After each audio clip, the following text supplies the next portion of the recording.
Halo teman-teman, di sini saya akan mempresentasikan tentang NKRI. Sebelum kita memulai presentasinya, perkenalkan nama saya Muhammad Rifki Adi Pratama dari kelas 10 perhotelan 2, nomor absen 23.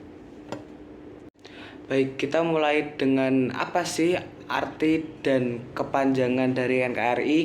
Nah, kita mulai dari kepanjangan NKRI. NKRI adalah Negara Kesatuan Republik Indonesia. Dan arti NKRI sendiri adalah suatu bentuk negara yang terdiri atas wilayah yang luas dan tersebar dengan bermacam-macam suku, adat, keyakinan, serta budaya yang memiliki tujuan dasar menjadi bangsa yang bersatu dan berdaulat, adil, dan makmur. Ya, seperti itu. Selanjutnya kita akan membahas apa itu tujuan dari NKRI.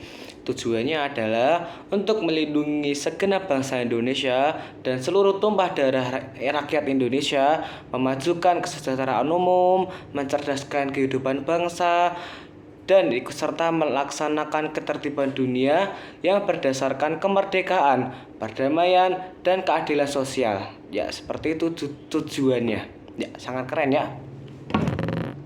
Oh iya, saya lupa menyampaikan, kita kan lagi membahas NKRI ini. Nah, sejak kapan sih Indonesia memiliki kedaulatan NKRI itu? Nah, menurut info yang telah saya cari di internet, diproklamasikan pada tanggal 17 Agustus tahun 1945, Indonesia adalah negara yang merdeka. Indonesia adalah negara yang merdeka dan berdaulat sehingga dapat mewujudkan tujuan bernegara sebagaimana tercatat dalam pembukaan Undang-Undang Dasar Negara Republik Indonesia pada tahun 1945, yaitu untuk melindungi segenap bangsa Indonesia dan seluruh tumpah darah Indonesia dan untuk memajukan kesejahteraan umum, mencerdaskan kehidupan bangsa, dan ikut melaksanakan ketertiban dunia yang berdasarkan kemerdekaan, perdamaian abadi, dan keadilan sosial. Nah, mengapa bisa disebut sebagai negara kesatuan?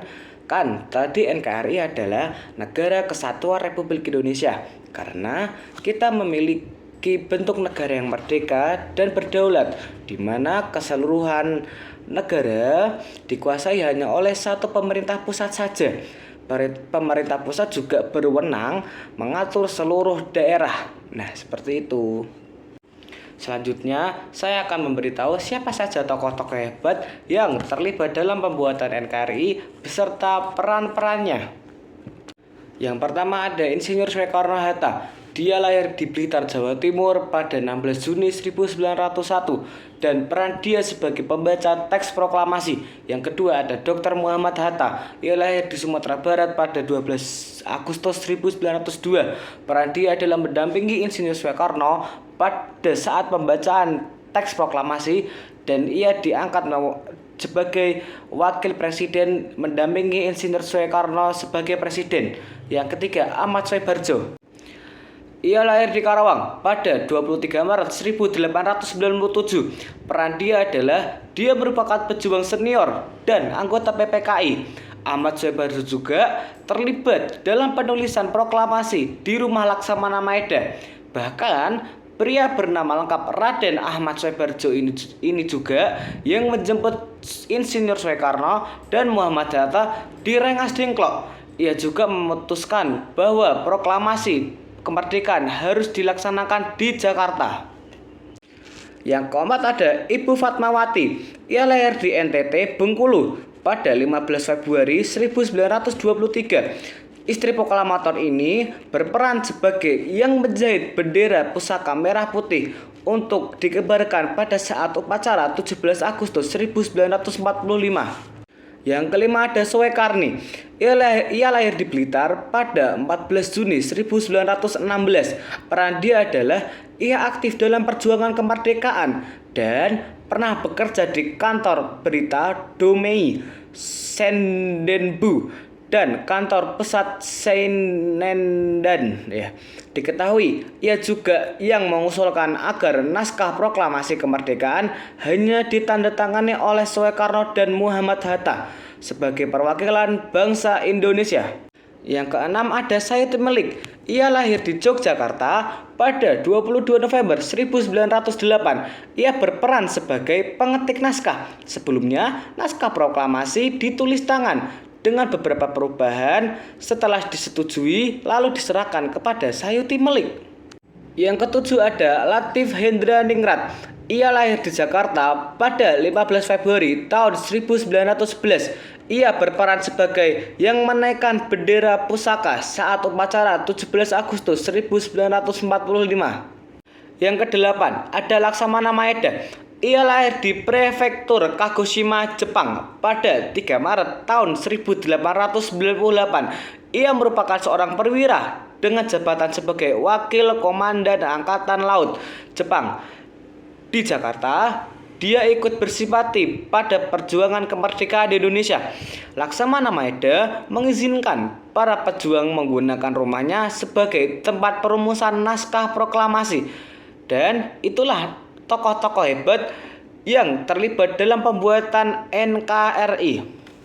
Selanjutnya, kita masuk ke ciri-ciri negara kesatuan. Nah, ciri-ciri negara kesatuan adalah terdiri dari satu kepala negara, memiliki satu dewan menteri dan dewan perwakilan rakyat, konstitusi berupa undang-undang, wewenang tertinggi di pemerintah pusat, bisa mengatur sistem sentralisasi dan desentralisasi, hanya ada satu kebijakan secara nasional, tidak ada negara dalam negara, dan lain-lain. Nah, itu termasuk ciri-ciri negara kesatuan.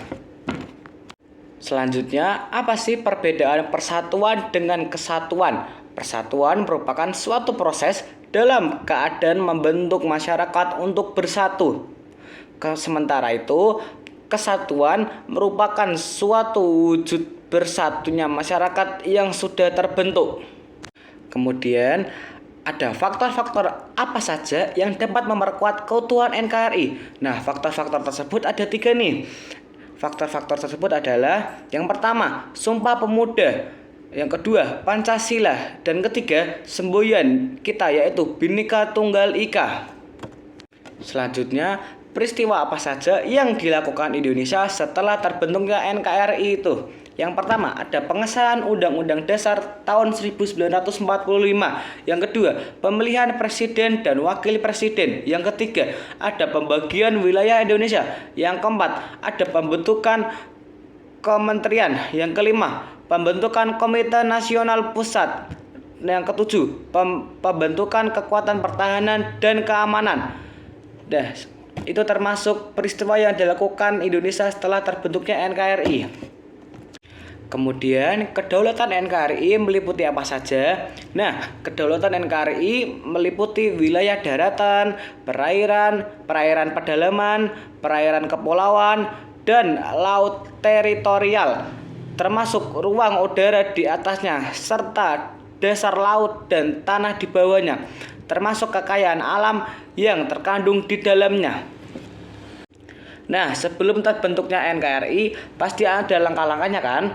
Nah, ini dia langkah-langkah proses pembuatan NKRI.